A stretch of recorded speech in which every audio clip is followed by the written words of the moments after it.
सुबह के 5 ही बजे थे कि अचानक मेघा की दीदी ने कमरे का दरवाजा खटखटाया। क्या हुआ दीपा दीदी, इतनी सुबह सुबह उठ गए? रुको खोलती हूँ दरवाजा। मेघा, गांव की सब औरतें लोटा पार्टी के लिए निकल चुकी हैं, बस हम दोनों ही रह गए हैं। जल्दी चलो वरना देर हो गई तो शाम तक पेट पकड़कर बैठना पड़ेगा। लोटा पार्टी? मैं कुछ समझी नहीं दीदी। अरे हल्का नहीं होने जाना क्या? मुझे तो बहुत जोरों की लगी है। ये ले अपना लोटा पकड़, बाकी बातें रास्ते में कर लेना। मेघा शहर में रहती थी। दीपा की शादी के बाद वो उससे मिलने गांव आई थी, पर वो यहाँ आकर कितनी बड़ी मुसीबत में फंसने जा रही है उसे ये अंदाजा भी नहीं था। मेघा हाथ में लोटा पकड़े दीपा के साथ जंगल की ओर चल पड़ती है। दीपा, ये कौन लड़की है तेरे साथ? चाची, ये मेरी बहन है, शहर में रहती है, कल रात ही गाँव आई है। अच्छा ठीक है, इसे समझा दे कि अच्छे से हल्की हो लेगी, नहीं तो शाम तक इसे खाने पीने में परेशानी होगी। अब बहन के घर आई है, यहाँ अच्छे से निपट लेगी तो आराम से बहन के हाथों के पूरी पकवान खा पाएगी। मैं तो यहीं बैठ जाती हूँ, ये जगह साफ है। दीदी, ये सब औरतें खुले में शौच कर रही हैं, ये लोग अपने घरों में शौच क्यों नहीं जाती? गांव के घरों में शौचालय नहीं होता। हम सब गांव की औरतें सुबह शाम लोटा पार्टी के लिए ही जंगल आती हैं। तू मेरे साथ घर चल, मैं तुझे समझाती हूँ। मेघा दीपा के साथ घर आ जाती है। देख दीपा, ये गांव है, यहाँ के लोग इतने पढ़े लिखे और पैसे वाले नहीं हैं जो घरों में शौचालय बना सके, इसलिए हमें भी इनके हिसाब से ही चलना पड़ेगा। दीदी, जीजा जी आपको यहाँ गांव में छोड़कर शहर में रह रहे हैं, वो वहाँ पर नौकरी करते हैं, वो आपकी इस परेशानी को क्यों नहीं समझते? क्यों नहीं आपको यहाँ पर घर में शौचालय बनवा कर दे देते? अरे तू छोड़ इन सब बातों को, और माँ बाबूजी के सामने ये बात बिल्कुल भी मत बोलना। मेघा इस बात से बहुत परेशान हो चुकी थी। अब वो गांव में रह रही थी तो मजबूरी में उसे भी लोटा पार्टी के लिए जाना ही पड़ता था। अचानक जीप में गांव के कुछ लड़के वहां से निकलते हैं। अरे भैया, बड़े सही टाइम पे शहर के लिए निकले, यहाँ तो लोटा पार्टी चल रही है। अरे निपट ली हो या हम मदद करें? अरे ठीक से दिखाई नहीं दे रहा, गाड़ी की लाइट जरा जंगल की ओर कर। सब मुंह ढक लो, ये गुंडे बदमाश जानबूझकर इसी समय यहाँ आते हैं ताकि हम औरतों को शौच करते हुए देख सके। औरतें शौच करते हुए शर्म से सहम जाती हैं। मेघा गुस्से में घर आ जाती है और सोचने लगती है, गांव में घरों में शौचालय नहीं है। मुझे लगता है यहाँ के गरीब परिवार इस विषय में कोई पहल नहीं करेंगे, पर आज जो भी हुआ बहुत गलत था। क्या औरतों की इज्जत इन मर्दों के सामने कुछ नहीं? मुझे इस बारे में बात करनी ही होगी। अगले दिन मेघा दीपा के सास ससुर के सामने घर में शौचालय बनाने की बात करती है।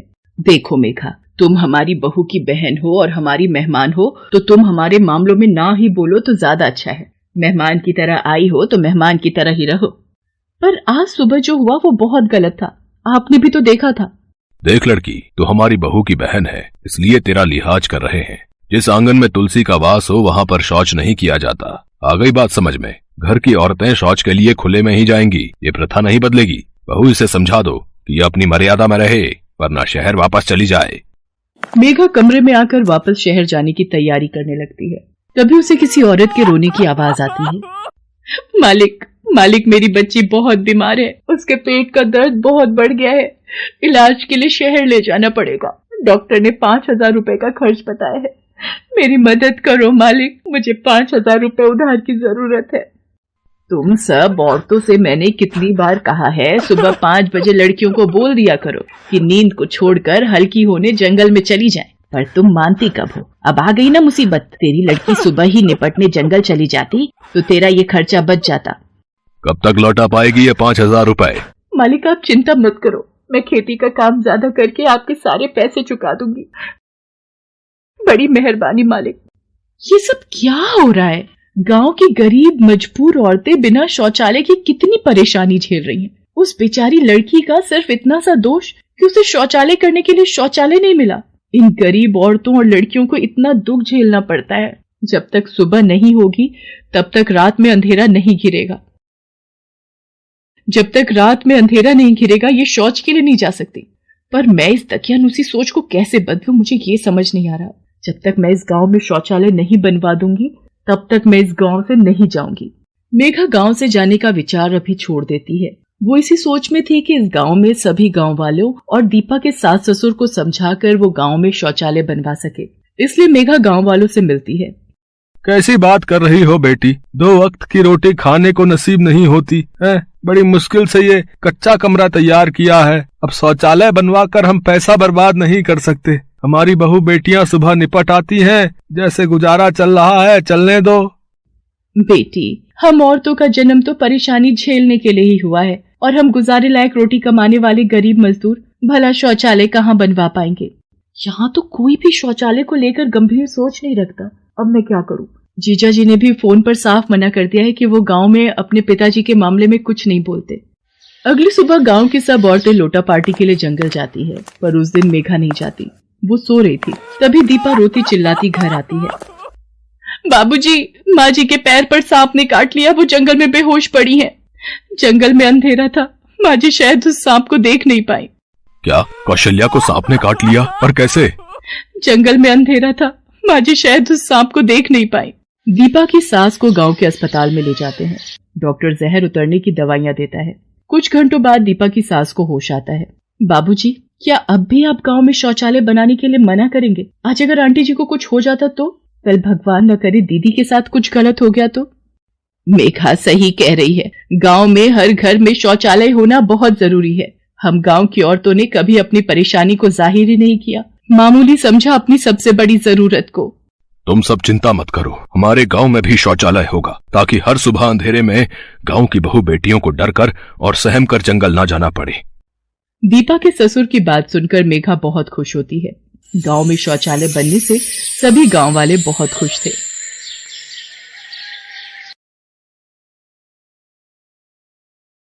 आधी रात का वक्त था। दीना जो एक फैक्ट्री में काम करता था, वो रात की ड्यूटी करके गाते हुए अपनी साइकिल से अपने घर वापस जा रहा था। लगावलु जब लिपस्टिक लेला आरा डिस्ट्रिक्ट जिला टाप लागेलू कमरिया आसाए कमरिया उई हुई टाप लागेलू टाप लागेलू उई हुई हुई। दीना साइकिल चलाते और गुनगुनाते हुए रास्ते में आने वाले एक शौचालय के बाहर से गुजर रहा था। शौचालय देखकर उसने अपनी साइकिल रोकी। थोड़ा सा हल्का हो जाता हूँ क्योंकि जोर से सूसू आ रही है। वो शौचालय के अंदर चला गया। शौचालय के अंदर भी वो अपना गाना गा ही रहा था। जिला टाप लागेलू कमरिया टाप लागेलू कमरिया हुई हुई हुई हुई। तभी उसे शौचालय की दीवार पर 3-4 छिपकलियां दिखी। उन छिपकलियों का आकार सामान्य छिपकलियों से ज्यादा बड़ा था। ओ तेरी, ये कैसी छिपकलियां हैं? मैंने आज तक तो ऐसी छिपकली नहीं देखी। दीना ये सोच ही रहा था कि तभी शौचालय के अंदर से उसे एक औरत की हंसी की आवाज आने लगी।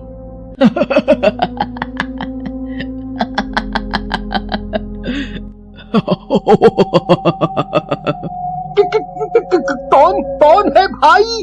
अरे कौन है? अरे कौन है?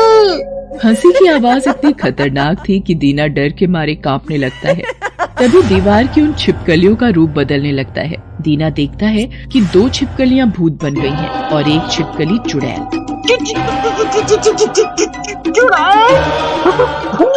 अरे भागो, अरे भागो, बचाओ। वो शौचालय का दरवाजा खोलकर बाहर भागने की कोशिश करता है। तभी चुड़ैल और भूत उसे पीछे से पकड़ लेते हैं और उसकी ओर देखकर जोर से फूंक मारते हैं। आग की ज्वाला उनके मुंह से निकलती है। दीना बचाओ चिल्लाने की कोशिश करता है, लेकिन ये क्या, वो चिल्ला ही नहीं पाता। मैं चिल्ला क्यों नहीं पा रहा? उसके बाद वे चुड़ैल और भूत उसकी बाईं आंख की ओर देखकर फूंक मारते हैं। उसकी एक आंख की रोशनी भी चली जाती है। उसके बाद वे तीनों वहाँ से गायब हो जाते हैं। उनके वहाँ से गायब होते ही दीना अपनी साइकिल वहीं छोड़कर अपने घर की ओर भागता है। घर पहुँचने पर उसका उड़ा रंग और उसकी ऐसी हालत देखकर उसकी पत्नी उससे पूछती है, अजी ये क्या हुआ? आप कुछ बोल क्यों नहीं पा रहे हैं? और ये आपकी बाईं आंख को क्या हो गया? लेकिन दीना कुछ नहीं बोल पाया। इस घटना के 3 दिन बाद की बात है। राजू, बबलू और पिंटू एक शादी में भोज खाकर उसी रास्ते से अपनी बाइक से वापस लौट रहे थे।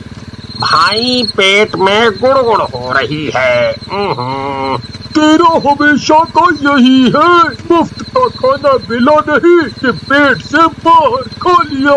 तू तो बड़ा कंट्रोल में खाता है। 10 रसगुल्ले तो मैंने गिने थे जब तू खा रहा था। ये देखो मैं रहा था और गुड़गुड़ तेरे पेट में हो रही है। तभी बबलू के पेट में भी गुड़गुड़ होने लगी।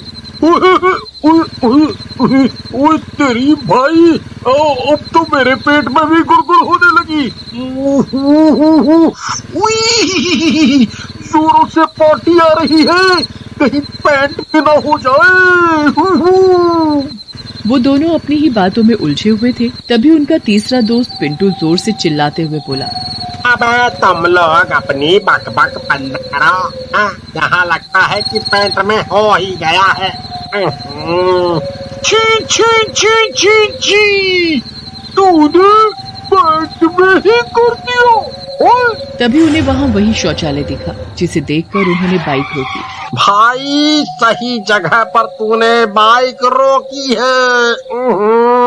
पिंटू भागकर शौचालय में चला गया। इधर उसके दोनों दोस्त, भाई अपना भी पेट में ही ना निकल जाए, इसलिए अच्छा है कि हम झाड़ियों में निकल जाए। हाँ।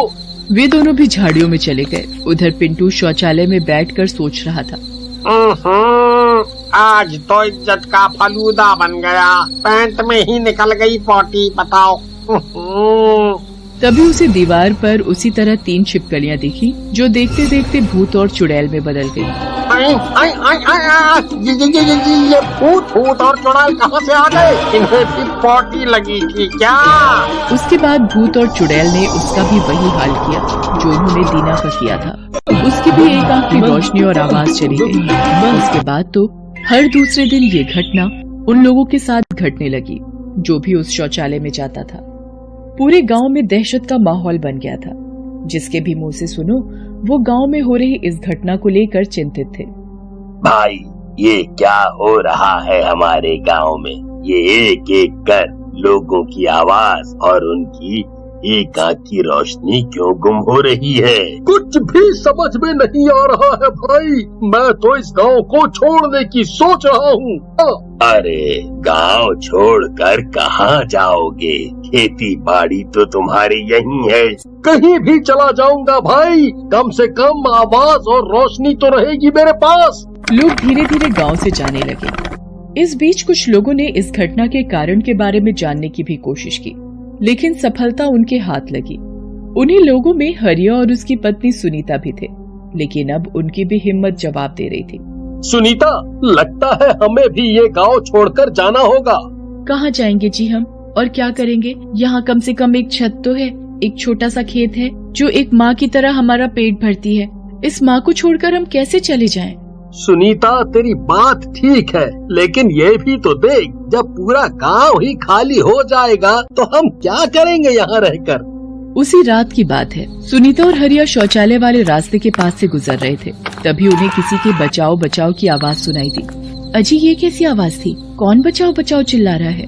आवाज तो मैंने भी सुनी, लेकिन कोई दिख तो नहीं रहा है। तभी फिर से बचाओ बचाओ की आवाज आई। इस बार उन्होंने देखा कि ये आवाज शौचालय के अंदर से आ रही है। वो भागकर वहाँ पहुँचे। शौचालय का दरवाजा बंद था। वो बाहर से ही चिल्लाने लगे, कौन है अंदर? कौन है भाई? अरे कौन है अंदर? अचानक अंदर से आती आवाज बंद हो गई। भाई क्या हुआ? कौन है अंदर? अरे कौन है अंदर? हरिया और सुनीता दरवाजे को जोर जोर से पीटने लगे, लेकिन दरवाजा नहीं खुला। तब हरिया एक बड़ा सा पत्थर उठा लाया और उसकी मदद से शौचालय के दरवाजे पर मारने लगा। भाई घबराओ मत, हम ये दरवाजा तोड़ रहे हैं। कुछ देर बाद शौचालय का दरवाजा टूट गया।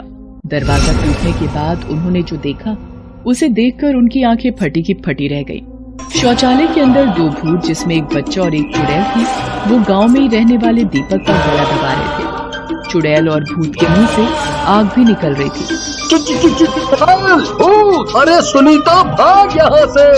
नहीं जी, ये भागने का समय नहीं है, मुकाबला करने का है। हम अपने पड़ोसी को इस तरह इनके हाथों में छोड़कर कैसे जा सकते हैं? ये कहकर उसने अपने गले में पहने बजरंग बली का लॉकेट निकाला और उन भूतों और चुड़ैलों की तरफ उसका मुंह कर दिया।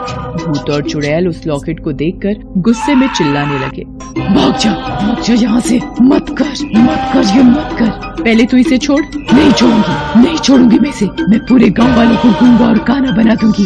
लेकिन क्यों? गांव वालों ने तुम्हारा क्या बिगाड़ा है? गांव वालों ने नहीं, लेकिन गुप्तेश्वर ने बिगाड़ा है। उसने मेरे परिवार को मारकर इसी शौचालय में डाल दिया था। पूरे परिवार को? हाँ, मैं गंगा हूँ और ये मेरे पति दिनेश और ये मेरा बेटा चंद। अरे पर तुम लोग तो गांव छोड़कर चले गए थे ना?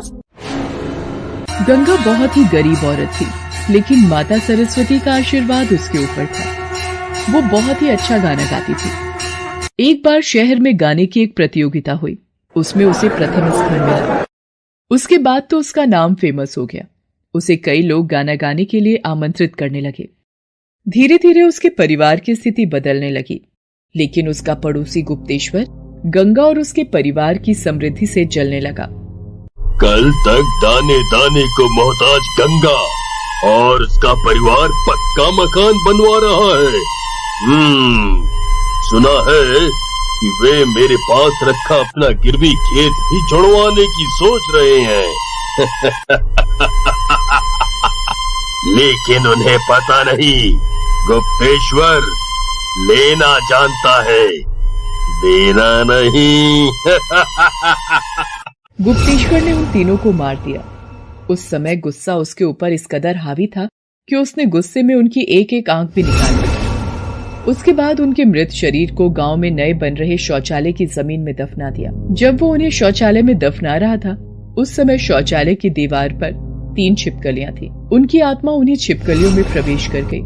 उन्हें मारकर गुप्तेश्वर ने गांव में ये अफवाह फैला दी कि अरे, उस गंगा और उसके परिवार को बहुत घमंड हो गया था पैसों का। उन्हें अब अपना गांव रास नहीं आता था। उन्हें शहर की चकाचौंध से लगाव हो गया था, इसलिए उन्होंने अपना सब कुछ मुझे बेच दिया और सभी के सभी शहर चले गए। अब वे वहीं करेंगे अपना नाच और गाना।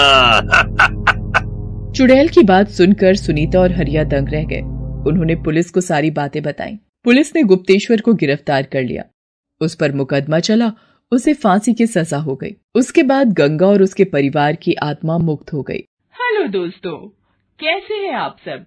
हमारी कहानियां देखने के लिए हमारे चैनल को सब्सक्राइब कीजिए और हाँ, बेल आइकॉन पर क्लिक करना मत भूलिएगा।